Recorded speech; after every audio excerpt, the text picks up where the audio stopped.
성도 여러분 평안하십니까? 요즘 우리가 평안하냐고 계속 제가 물어보지만은 평안하지 않은 시대에 사는 거 제가 잘 알고 있습니다. 그러나 우리 성도님들 계신 곳에 우리 주님이 주시는 평안이 늘 있었으면 좋겠고, 또 이제 계절이 바뀌었어요. 여러분 계시는 곳에도 계절이 좀 바뀌었습니까? 10월 달이 되니까 저희 집 앞에 있는 그 나무의 이름은 제가 잘 몰라요. 그런데 꽃 향기가 얼마나 좋은지, 아침에 문을 열고 이렇게 나갈 때마다 그 꽃 향기가 얼마나 좋은지 한참 서서 꽃 향기를 맡다가 가기도 하고, 또 제가 어느 우리 동네 코너를 이렇게 도는데 벌써 단풍이 그곳에는 일찍 아주 예쁘게 단풍이 든 나무들이 벌써 있어서 아주 기분 좋게 그렇게 운전하고 다니는 그런 때가 있습니다. 여러분들 계신 곳에도 이제 계절은 어김없이 변할 것이고, 하늘이 너무 깨끗해지고, 오늘도 설교하러 나오는데 구름이 얼마나 뭉게뭉게 예쁘게, 파란 하늘에 구름이 예쁜지 하나님 은혜에 감사하면서 왔습니다.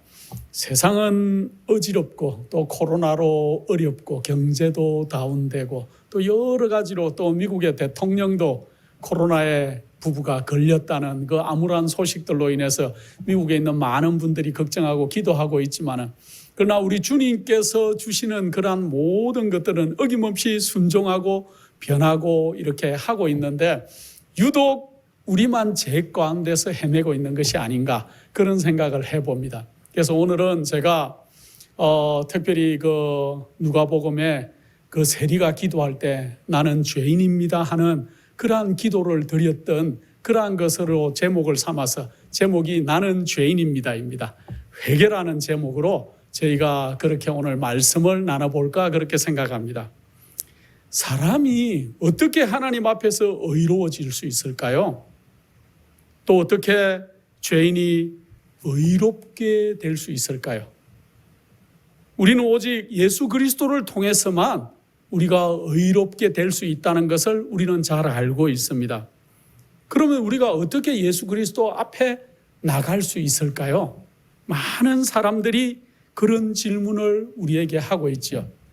옛날에 예수님이 이 땅에 계시다가 십자가에 돌아가시고 또 부활하시고 성천하시고 난 다음에 오순절에 성령을 받았던 많은 그 제자들이 이제 성령을 받고 난 다음에 그들이 나가서 외쳤지요.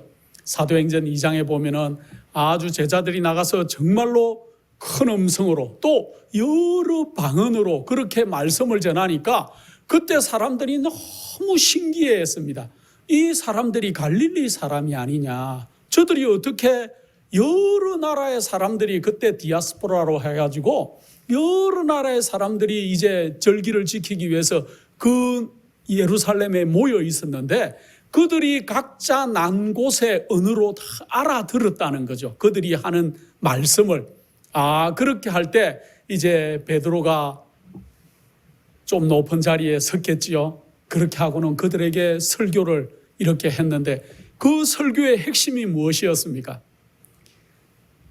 그 설교의 핵심은 당신들이 죽인 예수 그리스도, 이 땅에 오신 그 예수님이 이제 이 땅에 오셔서 당신들이 죽였지만은 그가 죽으시고 사흘 만에 부활하시고 그리고 다시 하늘로 승천하셨다는 그 놀라운 부활의 기별을 그들에게 전할 때 그 모든 사람들이 너무 놀래가지고 뭐라고 얘기했습니까? 베드로와 그 제자들에게, 선생들이요, 그럼 우리가 어찌할까 하고 그렇게 호소한 것들을 여러분들이 사도행전에서 많이 읽으셨을 것입니다.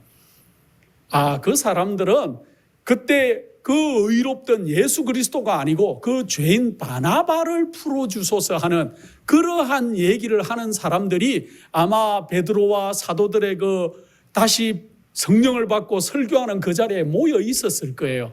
그들이 이제 마음에 너무 큰 찔림을 받고 그들이 얼마나 큰 죄인인지를 깨닫고 난 다음에 그러면 우리가 어떻게 할까요? 하고 베드로와 그 제자들에게 말하는 것이 사도행전 2장에 3장에 그렇게 계속 나오죠.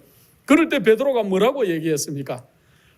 우리가 어떻게 할꼬, 어찌 할꼬, 그렇게 할 때 베드로는 뭐라고 얘기하죠? 너희가 회개하여 어떻게 하라고요? 죄 사함을 받으라. 너희가 회개하고 죄 사함을 받으라. 또 사도행전 3장 19절에 보면은 이렇게 얘기하고 있습니다. 너희 그러므로 너희가 회개하고 돌이켜 죄 사함을 받으라. 이같이 하면은 유쾌하게 되는 날이 주 앞으로부터 이를 것이요. 그 사람들이 왜 놀랬습니까? 그 사람들이 베드로나 요한이나 야고보나 그 도마나 그 제자들을 알고 있던 사람들이에요. 그들이 뭐 하던 사람이었어요? 대부분은 갈릴리 바닷가에서 물고기 잡던 교육을 많이 받지 못한 그런 사람이라는 걸 알고 있었는데, 그들이 유창한 그러한 언어로 그들이 설교하고 그들의 가르침을 할 때, 또 예수 그리스도께서 그들은 죽였는데 사흘 만에 부활하시고 또 하늘로 승천하셨다는 놀라운 얘기를 그들에게 전해줄 때, 그들의 마음에 너무 큰 찔림을 받고 그들이 정말 큰 죄를 저질렀구나, 그럼 우리가 어떻게 해야 될까 하고 회개하는 그러한 일들이 일어났던 것을 오순절에 우리는 알 수 있습니다. 자, 여기서 베드로가 강조한 것은 선생들이여, 우리가 어찌할꼬, 요즘 많은 사람들이 지금 마음에 어쩔 수 없는 이 제약들을 어떻게 회개하고 우리가 어떻게 해결할까 하는 문제들을 많이 토론할 때 여러분이 뭐라고 얘기해야 될까요? 베드로가 했던 대답, 베드로가 해줬던 문제 제시 방법처럼 회개하고 죄 사함을 받으라고. 자, 그렇게 하면은 베드로가 어떤 날이 오겠다고요? 유쾌하게 되는 날이. 여러분도 우리와 마찬가지로 성령을 받는 놀라운 일이 일어날 수 있다는 것들을 그들에게 제시해 주지요. 회개한다는 게 무엇일까요? 우리는 회개라는 얘기를 참 많이 합니다. 신앙을 하다 보면은 죄를 회개한다. 죄를 회개한다는 얘기들을 참 많이 쓰기도 하고 듣기도 하고 설교단상에서도 얘기를 많이 하게 되는데, 회개라는 말의 진정한 의미는 어떤 것일까요? 회개의 진정한 의미는 죄를 슬프게 여기고 죄에서 완전히 떠나는 것을 회개라고 얘기할 수가 있어요. 죄를 슬프게 여기지 않으면은 우리가 죄를 해결할 수 있는 마음이 없어요. 죄가 얼마나 가증한지 그것을 우리가 알지 못하면은 우리가 죄를 버릴 마음이 안 생겨요. 또 우리가 죄에서 돌아서기로 작정을 하지 않는다면은 우리는 우리 생애에 진정한 변화가 일어날 수가 없다는 것들을 너무나 잘 알아요. 그래서 우리가 회개하라는 말을 참 많이 하고, 또 침례 요한도 뭐라고 했어요? 회개하라, 천국이 가까웠다.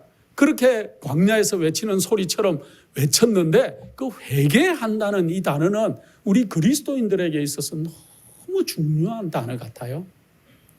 우리가 우리의 죄 문제를 해결하지 않으면은 우리에게는 예수 그리스도가 필요가 없는 분이고 나와 하늘은 상관이 없는 사람이 되는 것인 것 같습니다. 그래서 오늘은 우리가 죄인이 어떻게, 나는 죄인입니다 하고 고백할 수 있는 우리가 양심이 정말로 그리스도 안에서 올바라야 나는 죄인입니다 하고 고백할 수가 있어요. 그런데 많은 사람들은 회개한다고 하지만은 그게 진정한 회개가 아닌 것들을 우리가 너무나 잘 알고 있습니다. 성경에는 많은 사람들이 회개하는 모습들이 나오지만은 그거는 진정한 회개가 아니에요. 후회하는 거죠.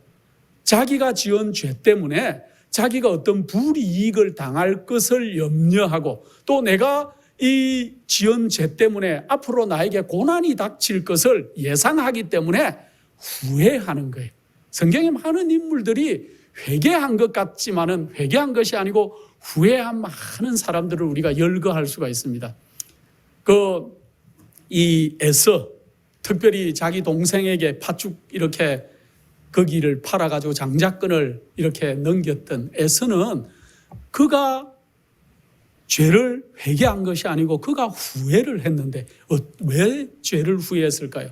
그가 지은 죄 때문에 아버지에게서 받을 그러한 그 장자권, 그때의 장자권이라는 것은 가족의 선지자가 되는 거예요. 가족의 신앙을 전수하는 자가 되어야 되는 그 놀라운 것들을 잃어버렸어요. 그의 소홀함 때문에. 그래서 그는 후회했죠. 굉장히. 그 다음에 여러분들 잘 아는 그 사람 중에 발람을 아시죠? 이 발람은 나귀를 타고 가다가 결국은 누가 눈앞에 나타나기까지 했습니까? 천사가 나타나는 자기 눈앞에 그러한 그 일까지 있었는데 발람이 천사가 나타나니까 어떻게 했습니까? 칼을 탁 들고 있는 천사가 자기 앞에 딱 나타나니까 내가 죄를 지었다고 고백은 했어요. 죄를 지었다고 고백을 했지만은 그의 고백은 진정한 고백이 아닌 것을 우리가 너무나 잘 알아요. 성경상에서. 그는 지금 자기의 목숨이 위태로우니까 칼을 들고 있는 천사를 만났으니까 그의 목숨이 위태롭기 때문에 그가 잠시 후회하고 자기의 죄를 고백은 했지만은 그의 모든 죄를 진정으로 슬퍼하고 그가 그의 인생을 바꿀 마음이 그에게는 없었다는 것들을 우리가 성경에서 너무나 잘 알고 있습니다. 또 참 후회한 사람 중에 한 사람, 가롯 유다. 하늘에서 정말 그렇게 놀랍도록 우리의 죄를 위해서 이 땅에 내려오신 예수 그리스도를 그가 어떻게 했습니까? 우리 예수 그리스도를 죽이려고 작당하는 그 사람들에게 참 고작 은 30냥에 우리 예수 그리스도를 그들에게 넘겨주는 우를 범했지요. 그러나 마지막에 이 마지막 마가의 다락방에서 예수님께서 그가 이제 마지막으로 가시는 그 마가의 다락방입니까? 그건 모르겠는데 다락방이죠. 그 마지막 만찬을 하던 다락방에서 그 떠나가는 그러한 그 가롯 유다를 끝까지 예수님께서는 그를 처근히 여기시고 돌아오라는 눈빛으로 바라봤지만은 그가 그렇게 하지 않고 우리 예수 그리스도를 십자가에 못 박히는 자리까지 그가 밀어 넣었지요. 자, 그런데 그가 생각하던 결과와 우리 예수님이 십자가에 가는 모습은 너무나 달랐기 때문에 그가 그때 이제 정신을 차리고 정말로 회개한 것이 아니고 그는 후회했지요. 그가 너무나 큰 죄를 지었다는 그 후회, 자기는 이 죄를 어떻게 감당할까 하는 그 마음을 주체할 수 없어서 그가 어떻게 했습니까? 그 은 30냥을 다시 제사장들에게 돌려주려고 그랬지만 제사장들이 받지 않으니까 그가 성전 바닥에다가 이 은 30냥을 던지고 그는 가서 어떻게 했습니까? 나무에 달려서 자살을 하는 그러한 비극적인 삶을 그렇게 했죠. 자, 그가 그렇게 하니까 성전 안에 있던 그 돈 은 30냥을 제사장들도 어떻게 할 수가 없어가지고 나중에 어떻게 합니까? 그 토기장이의 밭을 그 은 30냥으로 사가지고 그 이름 없는 사람들의 그 묘지로 사용하는 그러한 일들이 성경에 기록되어 있어요. 그래서 오늘날까지도 이 묘지로 사용했던 그것을 피밭이라고 성경에는 그렇게 기록하고 있는 것들을 우리가 너무나 잘 알고 있습니다. 이 사람들은 정말로 회개한 게 아니에요. 그들의 잘못 때문에 그들이 지은 죄 때문에 그들이 어떤 불이익을 당할까 고난을 당할까 생각해서 그냥 후회했던 것이죠. 성경에 또 후회했던 사람 중에 한 사람이 여러분들이 잘 아는 그 애굽의 바로왕. 그 애굽의 바로왕은 어떻게 했습니까? 그가 고집을 피우고 계속 그렇게 하다가 하나님께서 벌을 내리시고 재앙을 계속 내리시니까 그가 어떻게 했습니까? 하나님께 자기가 죄를 지었다고 그렇게 자발적으로 얘기를 했습니다. 자, 그런데 그가 했던 것은 더 큰 고통, 그 나라에 임하는 더 큰 고통을 면하기 위해서 그렇게 하나님 앞에 자백은 했지만은 시간이 지나고 다시 그 재앙들이 거두어들이니까 어떻게 했습니까? 그가 다시 하나님의 백성들을 다시 또 쫓아가는 그러한 우를 범하는 그러한 슬픈 그러한 역사들을 우리는 너무나 잘 알고 있습니다. 우리는 하나님의 성령의 감동에 굴복할 때만이 우리의 양심이 각성이 되는 것 같아요. 성경의 사도 요한은 요한복음을 그렇게 기록하면서 1장에 태초에 말씀이 계시니라 이 말씀이 하나님과 함께 계셨으니 이 말씀은 곧 하나님이시라 하고 이 말씀이 육신이 되신 우리 예수 그리스도셨다는 것을 그렇게 얘기하고 있어요. 그래서 이 만물이 그로 말미암아 창조되었다고 우리 예수 그리스도는 창조주시라는 것들을 그렇게 고백한 정말로 훌륭한 우리 예수 그리스도의 제자였지요. 그가 이 요한복음 1장 9절쯤에 가면은 이렇게 고백하고 있어요. 참빛 곧 세상에 와서 각 사람에게 비치는 빛이시라고 우리 예수님에 대해서 그렇게 요한복음 1장 9절에 고백하고 있어요. 여러분들 태양이 쫙 들어오면은 어떻게 된다고 그럽니까? 어두움들이 밤새 있었던 어두움들이 싹 사라지지요. 마찬가지로 의의 빛 되시는 우리 빛 되시는 우리 예수 그리스도를 우리가 받아들이면은 우리 마음의 은밀한 곳에 감추어져 있던 우리의 숨은 생각들이 다 이렇게 드러날 것이라고 얘기하고 있습니다. 우리가 남들은 알지를 못해요. 우리 마음속에 품고 있는 그러한 생각들, 죄의 씨앗들, 이런 것들이 우리는 남들에게는 드러나지가 않아요. 그러나 우리가 죄인이고 우리가 정말 죄를 어떻게 해결할지를 정말로 바란다면은 예수 그리스도에게 가까이 가야 될 것이.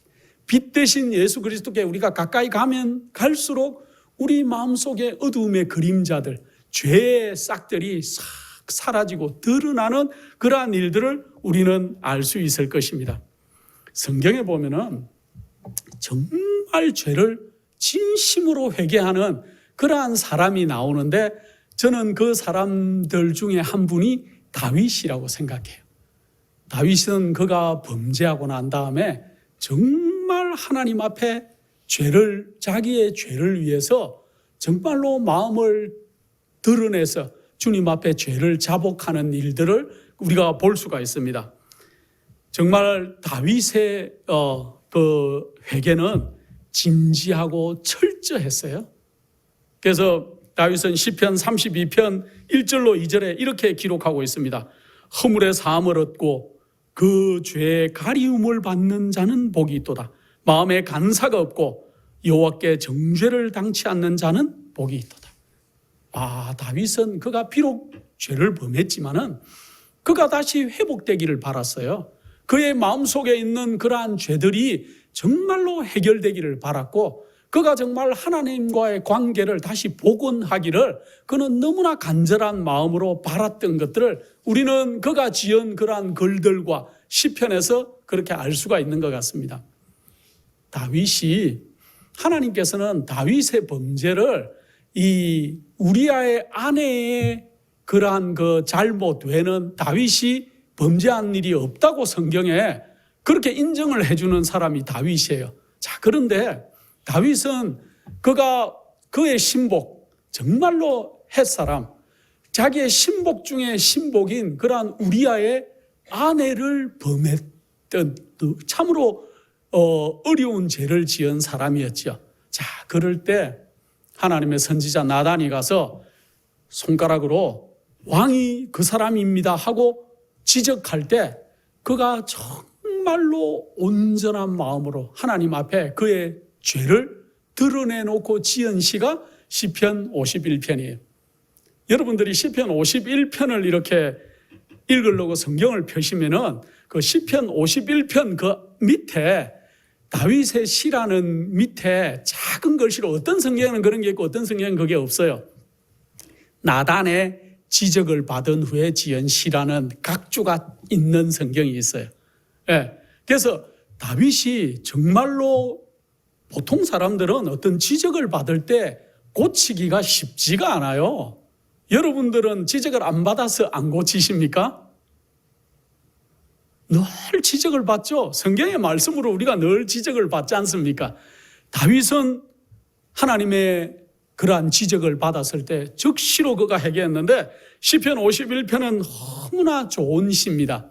제가 고등학교를 다닐 때 이 시를 너무 좋아해서 하루에 한 번씩은 읽었던 것 같아요. 시편 51편 제가 다 읽지는 않지만은 읽어드리겠습니다.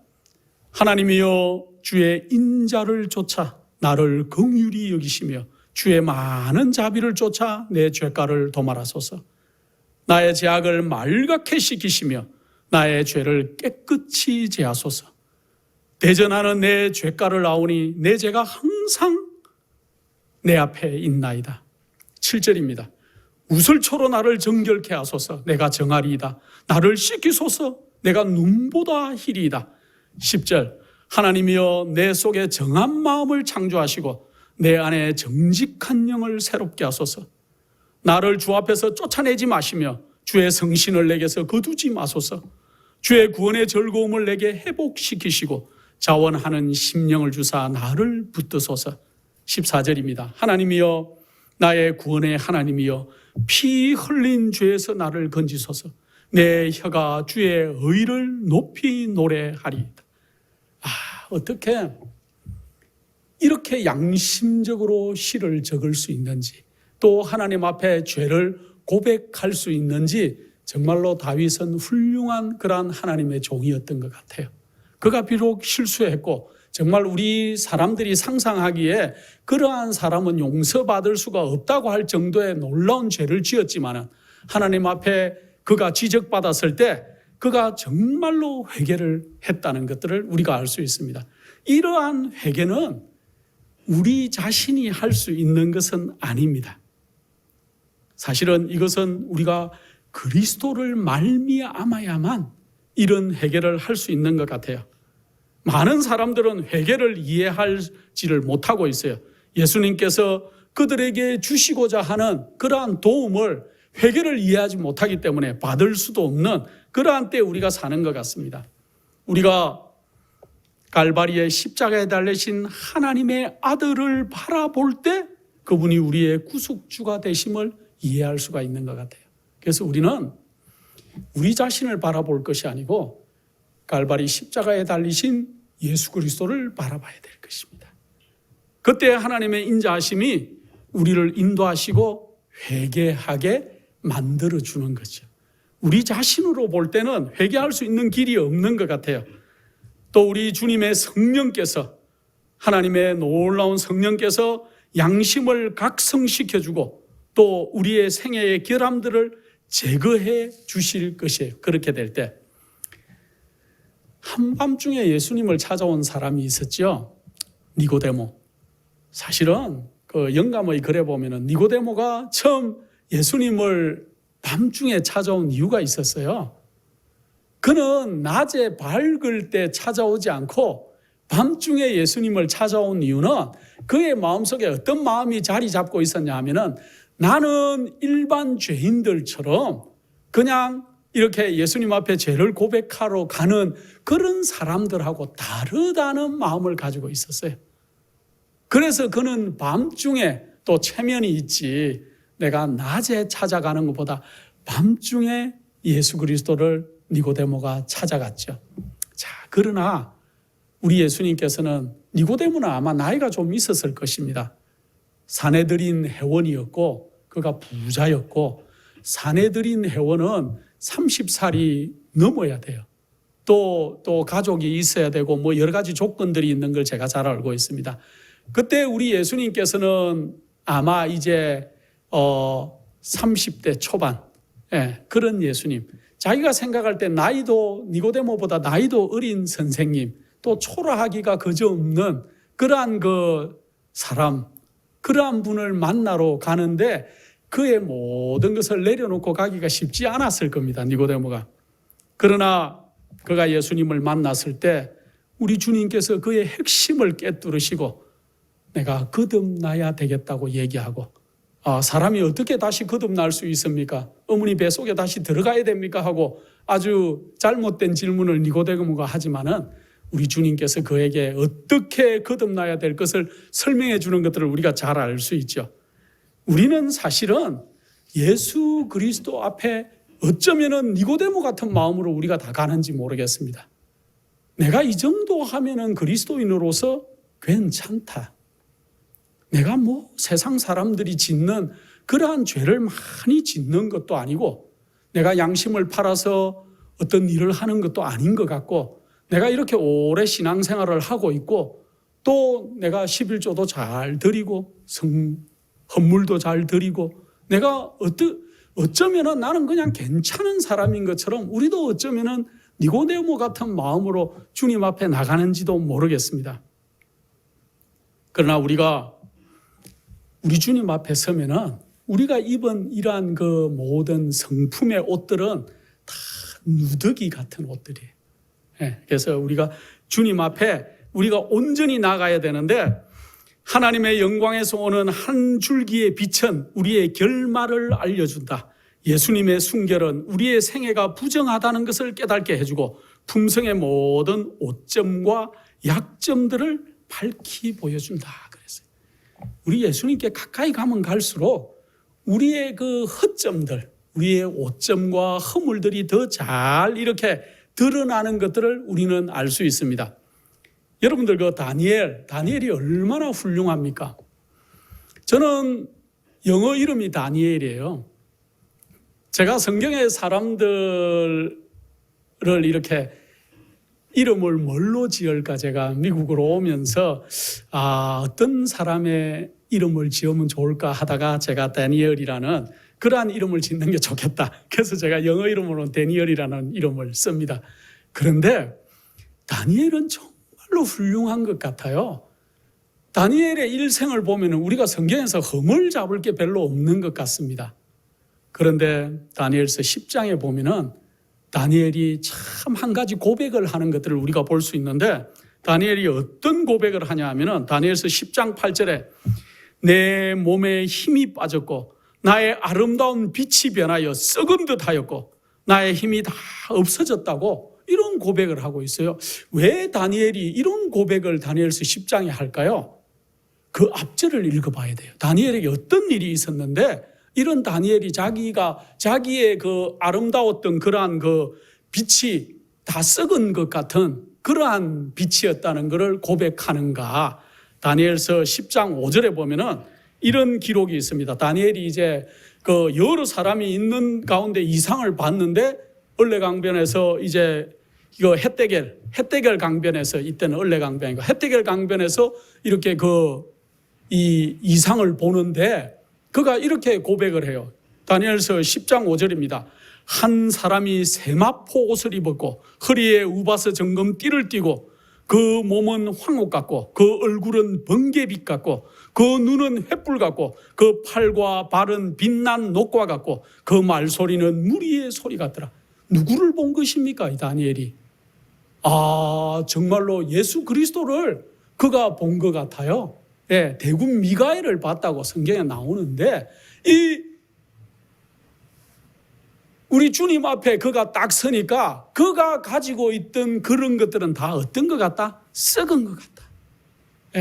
우리가 육신의 눈으로 볼 때 다니엘처럼 훌륭한 선지자를 찾아보기가, 사자굴에 들어가서도 그가 주님을 배반하지 않았고, 그가 그 궁정의 많은 유혹들 가운데서도 그가 변하지 않았고, 정권이 3번이 바뀌어도 그가 총리 대선으로서 그렇게 훌륭하게 설 수 있는 믿음의 사람, 그러한 다니엘이 그가 우리 주님 앞에 섰을 때 그는 정말로 누더기 같고 썩은 듯하는, 내 몸에 힘이 다 빠지고 나의 아름다운 빛이 변하여 썩은 듯하였고 나의 힘이 다 없어지는 것 같다는 고백을 하는 것들을 우리는 볼 수 있습니다.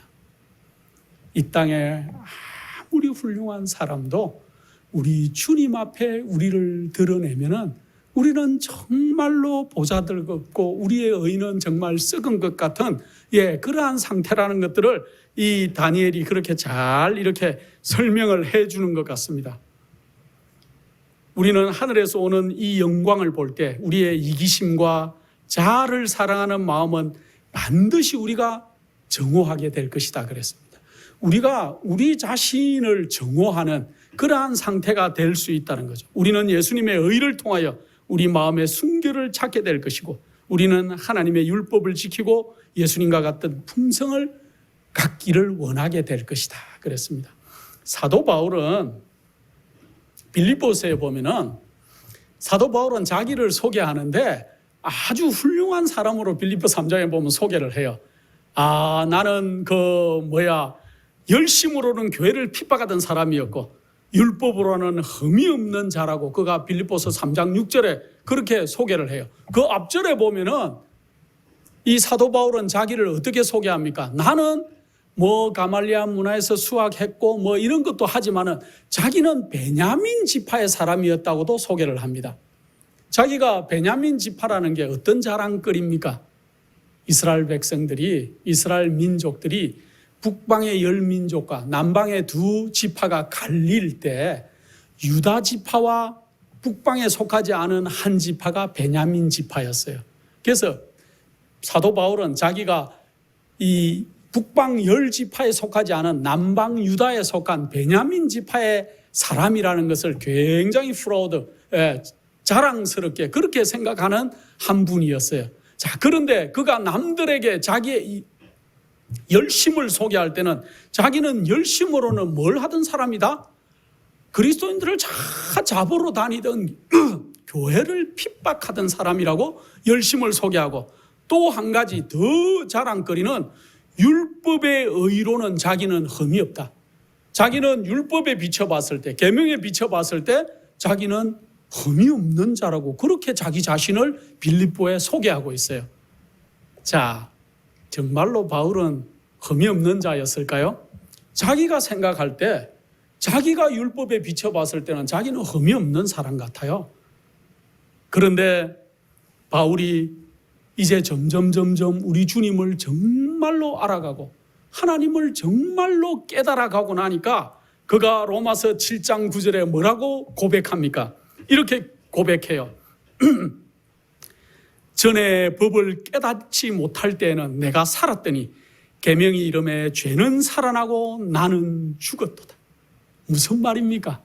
전에 깨닫지 못할 때에는 내가 살았는데, 그래서 율법으로는 나는 완전한 자였는데 계명을 온전히 깨닫고 나니까 자기의 죄는 살아나고 내가 얼마나 큰 죄인인지 그가 하나님 앞에서 깨닫게 되고 자신은 죽었다는 거죠.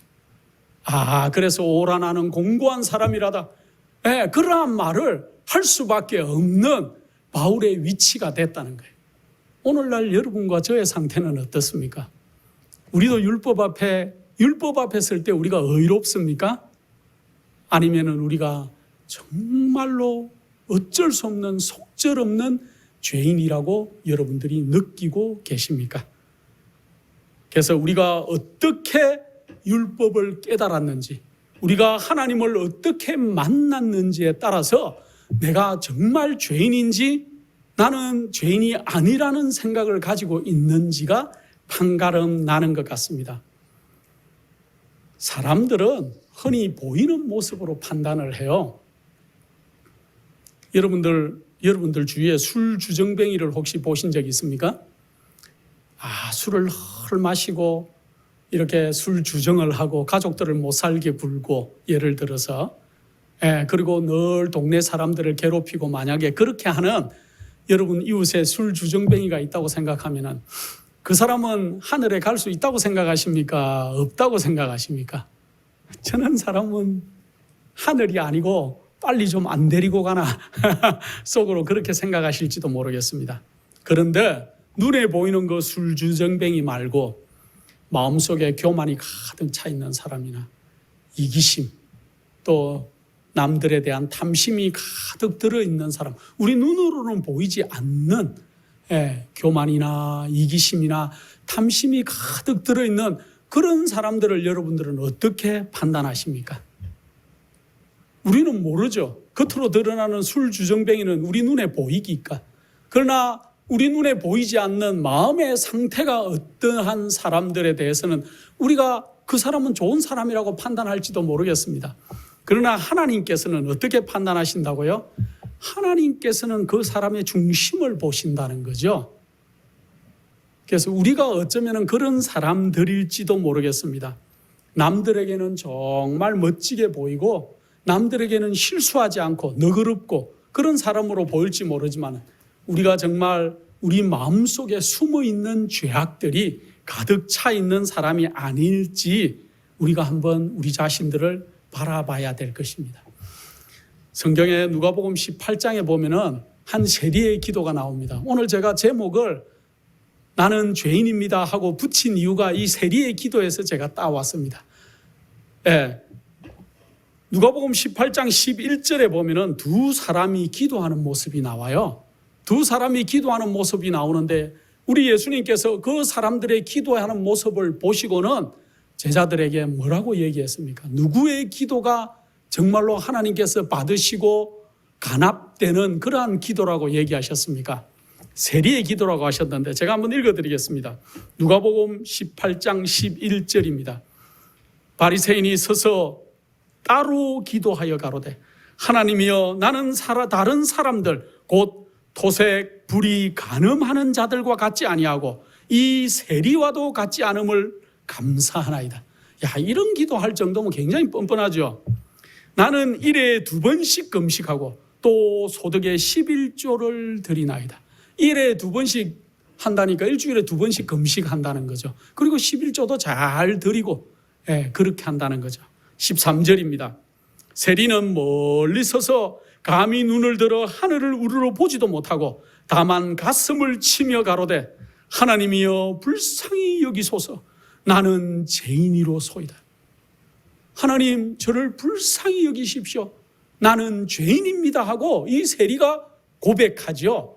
하나님께서 어떤 사람의 기도가 올바른 기도고 그 영혼을 간합하실까요? 정말 저는 이 세리와 같지 않음을 감사하나이다 하고 기도하는 이 바리새인의 기도가 어쩌면 우리의 기도일지도 몰라요. 우리는 하나님을 믿는다고 하고 우리는 올바르게 산다고 하지만은 어쩌면은 우리의 기도가, 우리의 행동이, 우리의 생활이 이 바리새인과 같지 않을까? 저는 저 사람들과 다릅니다. 저는 주님 앞에 이렇게 헌신합니다. 또 이렇게 선교합니다. 할지도 모르겠어요. 그러나 하나님께서 받으시는 사람은 이런 사람이라는 거죠. 오직 하나님께만 우리에게 필요한 도움이 있다. 우리는 변화하라는 요구를 받거나 우리가 좋지 못한 기질의 지배를 제어하게 되기까지 기다려서는 안 된다. 우리는 스스로 아무것도 할 수 없다. 우리는 우리의 현실 그대로 예수님께 나아가야 한다. 하나님께서는 위대한 사랑과 자비를 가지고 계신다. 우리가 그분의 은혜에서 돌아설지라도 그분께서 우리를 구원해 주실 것이라고 생각하면 안 된다. 우리는 예수의 십자가를 바라보지 않으면 죄가 얼마나 무서운 것인지 깨달지 못할 것이다. 우리는 사람을 표준으로 볼 것이 아니고 예수 그리스도를 바라봐야 되고 십자가에 달리신 우리 주님에게 우리의 모든 것들을 비추어 봐야 우리의 죄악이 드러나는 거죠. 네. 사람들은 이렇게 얘기를 많이 합니다. 하나님께서는 너무 자비하시기 때문에 죄인을 죽게 하지는 않으실 것이다. 하나님은 너무 자비하신 분이신데 어떻게 죄인을 그렇게 죽게 만들어 두겠는가? 이런 생각을 하시는 분들이 있다면 누구를 바라봐야 될까요? 여러분과 저의 죄 때문에 십자가에 달리신 예수 그리스도를 우리가 생각해야 돼요. 죄 없으신 예수 그리스도께서 우리의 죄 때문에 십자가에 달리고 돌아가셨다는 것을 생각할 때 하나님께서 죄인을 죽이지는 않으실 것이다. 그런 생각을 감히 할 수는 없을 것 같다. 그런 생각합니다. 우리 예수님의 희생이 없이는 죄의 세력에서 우리는 벗어날 수가 없는 것이죠. 그래서 우리가 이러한 죄를 해결하는 문제가 없으면 우리는 하늘의 기쁨에 동참할 그러한 그 이유가 없어요. 우리가 이 땅에서 죄의 문제를 해결해야 하늘을 우리가 생각할 수가 있고 하늘에 우리가 갈 수 있을 것입니다. 우리는 예수님께 나아와야 합니다. 왜냐하면 죄에서 벗어날 수 있는 다른 길이 없기 때문에 그래요. 하늘에서 생애할 유일한 희망은 우리 자신을 예수님께 바치는 데 있다. 많은 그리스도인이라고 공언하는 사람들을 바라보고서 죄인들은 때때로 이런 말을 하면서 스스로 위안을 받는다고 합니다. 어떤 얘기를 하냐 하면은 그리스도인들을 보면서 나는 그리스도인입니다. 또 나는 교회를 잘 갑니다 하는 그런 주변의 사람들을 보면서 죄인이 어떤 생각을 하냐 하면은 나도 저 사람들만큼은 선하다. 그러니까 그리스도인들이 선하지 않다는 말이죠. 그들은 나보다 더 나은 행동은 별로 하지 않는 것 같다. 그러니까 자기가 짓는 죄나 그리스도인들이 하는 행동이나 비슷하다는 말입니다.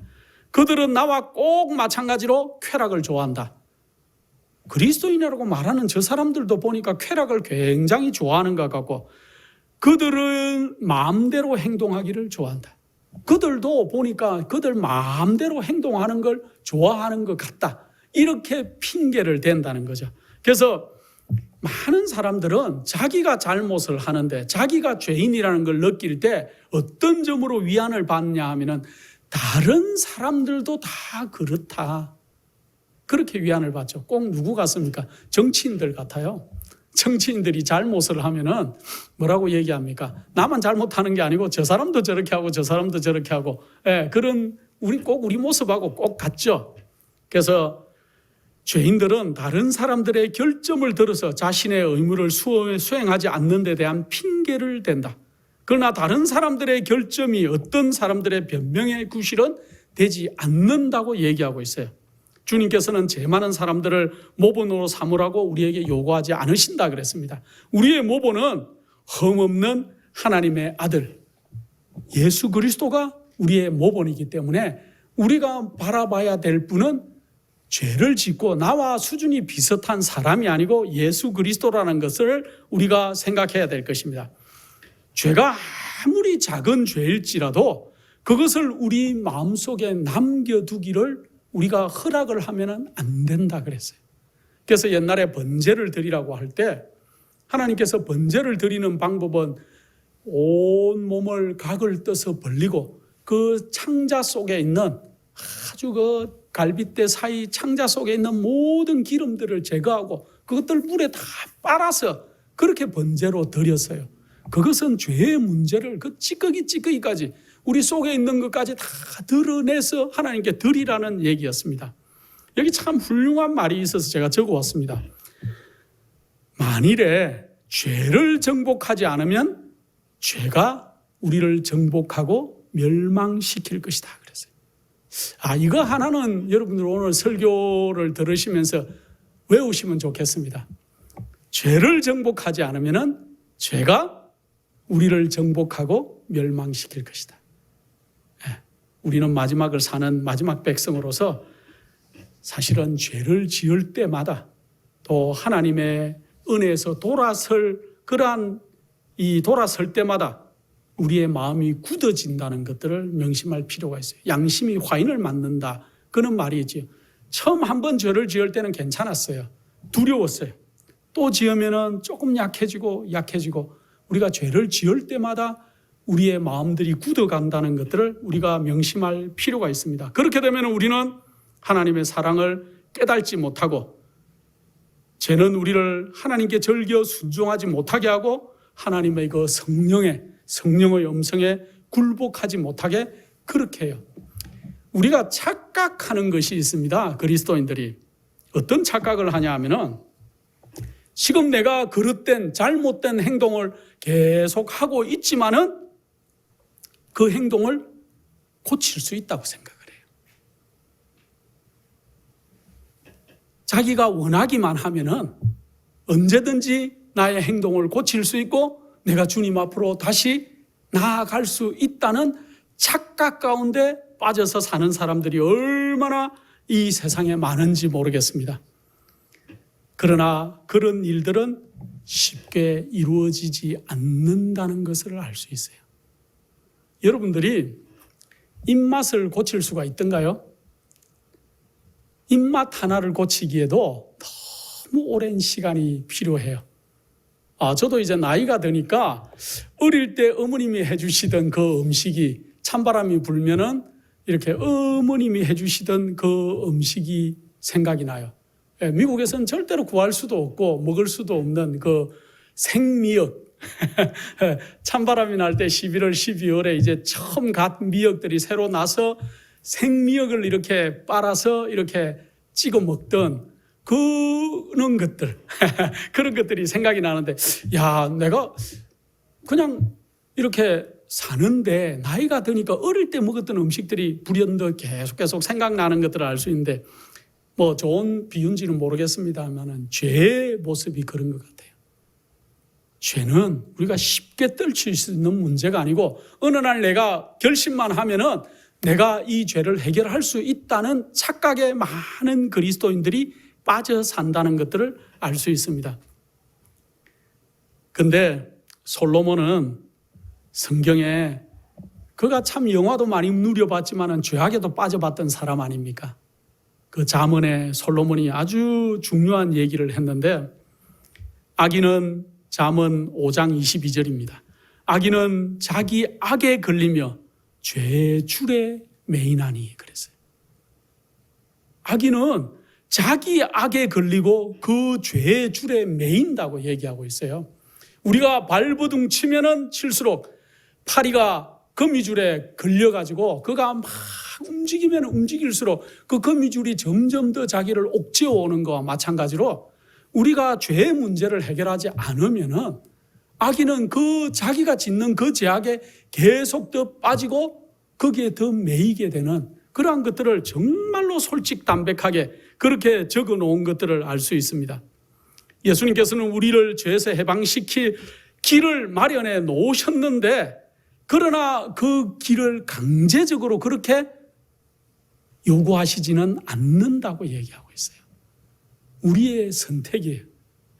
우리는 계속해서 죄를 짓기를 원할 수도 있고 죄에서 이제 벗어나서 주님께 더 가까이 가기를 우리가 결정할 수 있다는 거죠. 그래서 우리는 지금 이제 결정할 때가 되었어요. 때가 다 된 것 같습니다. 하늘 가기를 원하시고 내가 의로운 거룩한 그리스도인이 되기를 원하시는 우리 성도 여러분들께서는 지금 내 속에 어떤 잘못들, 버리지 않은 죄악들이 있는지를 살펴보시고 버려야 될 것이에요. 그리고 주님 앞에 더 가까이 나아가기 바랍니다. 주님 앞에 가까이 나아가기만 나아가면은 바울이 고백한 것처럼 내가 율법으로는 정말 흠이 없는 사람이었다가 그가 주님께 가까이 나아가니까 그는 정말로 죄인이고 공고한 자라는 것들을 그가 고백한 것처럼 우리도 그렇게 될 것입니다. 사도 바울은 고린도후서 6장 2절에 이렇게 얘기합니다. 내가 은혜 베풀 때 너를 듣고 구원의 날에 너를 도왔다 하셨으니 보라 지금은 은혜 받을 만한 때요 지금은 구원의 날이로다. 아직 기회가 있을 때 아직 우리에게 시간이 조금 허락될 때 주님 앞에 나아가시기 바랍니다. 그는 또 히브리서에는 3장 7절과 8절에 이렇게 말씀합니다. 그러므로 성령이 이르신 바와 같이 오늘날 너희가 그 음성을 듣거든 노하심을 격동하여 광야에서 시험하는 때와 같이 너희 마음을 강팍해 하지 말라. 지금 하나님의 놀라운 초청의 음성을 오라고 하는 음성을 들으시는 우리 모든 성도님들은 옛날에 이스라엘 백성들이 하나님의 노를 격발하고 마음을 강팍해 한 것처럼 하지 말고 주님 앞에 돌아오라는 말입니다. 그래서 사무엘상 16장 7절에 사람은 외모를 보거니와 나 여호와는 중심을 본다는 그 말씀을 오늘 여러분들이 명심하시고 우리 주님께서 여러분과 저의 중심, 마음속에 있는 것들을 아신다는 거죠. 그래서 정말로 우리가 다윗의 고백처럼 시편 139편 23절 24절에 있는 말씀처럼 하나님이여 나를 살피사 내 마음을 아시며 나를 시험하사 내 뜻을 아옵소서. 내게 무슨 악한 행위가 있나 보시고 나를 영원한 길로 인도하소서 하고 고백하는 믿음의 백성들이 되어야 될 것입니다. 또 시편 51절 10절에 있는 말씀처럼 하나님이여 내 속에 정한 마음을 창조하시고 내 안에 정직한 영을 새롭게 하소서. 하나님이여 내 속에 정말 정한 마음을 창조해 주시고 나를 이렇게 새롭게 좀 해달라고 우리가 얘기해야 될 거예요. 우리는 우리 자신 앞에 정직해야 돼요. 남은 다 속일 수 있을지 모르지만은 자기 자신은 자기가 알아요. 그래서 우리는 하나님 앞에 정직한 사람, 그러나 또 자기 자신에게 솔직하고 정직한 사람이 되어야 될 것입니다. 그렇게 되기 위해서는 우리가 뭘 해야 될까요? 하나님의 말씀을 연구해야 돼요. 하나님께 말씀을 연구하고 기도해야 될 거예요. 하나님께서는 이 성경과 이 말씀을 통해서 우리에게 말씀해 주시기 때문에 우리가 정말 하나님의 말씀을 깊이 연구하고 주님 앞에 매일매일 다가가는 그러한 일들을 해야 될 것입니다. 우리가 죄가 얼마나 무서운 것인지를 깨닫게 될 때 우리는 우리의 진짜 모습, 실제적인 그러한 모습, 사실 그대로를 그렇게 하나님 앞에 내보일 수가 있는 것이죠. 제가 얼마나 가정한지, 제가 얼마나 싫은지를 아직 느끼지 못한다면 우리는 진정한 회개를 경험하지 못한 자일 수 있다는 얘기입니다. 사단이 우리에게 와가지고 너희는 너무 큰 죄인인데 어떻게 주님 앞에 자꾸 가려고 그렇게 하느냐고 우리를 고소할지 몰라요. 물론 사단이 하는 일이 그런 거예요. 사단이 우리 마음속에 계속 속삭이죠. 아유, 너가 뭐 그래봐야 작심 삼일이지. 또 너가 또 죄에 빠지겠지. 오늘 기도하고 회개했지만 너는 또 넘어지겠지 하고 얘기하지만은 여러분들 디모데전서 1장 15절에 밑보다 모든 사람이 반할 만한 이 말이여 그리스도 예수께서 죄인을 구원하시려고 세상에 임하셨다 하였도다. 죄인 중에 내가 괴순이라 하고 바울이 고백하는 것처럼 우리 예수 그리스도께서 이 땅에 오신 이유가 뭐라고요? 죄인을 구원하기 위해서 이 땅에 오셨다는 것들을 여러분들이 받아들이시면은 사단이 아무리 우리 옆에서 쏙싹이지만은 우리가 우리의 죄의 문제를 솔직하게 고백하고 우리 주님의 빛 가운데로 계속 가까이 나아가면은 우리 속에서 이 문제들이 해결될 것입니다.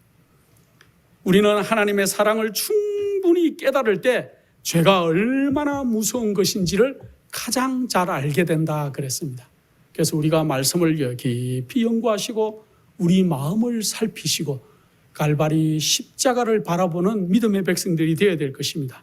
우리가 그분에게서 우리를 붙들기 위하여 얼마나 멀리까지 우리 주님께서 손을 뻗치시고 이 땅에 오셨는지 우리 예수 그리스도의 희생의 생애와 갈바리의 십자가의 죽으심을 그렇게 생각하면은 우리는 우리의 죄가 얼마나 가증한 것인지를 이해하게 될 것이라고 얘기하고 있습니다. 그때 우리는 진정으로 죄를 슬퍼하게 되고 우리 마음은 예수 그리스도의 사랑으로 충만해질 수 있다고 했습니다.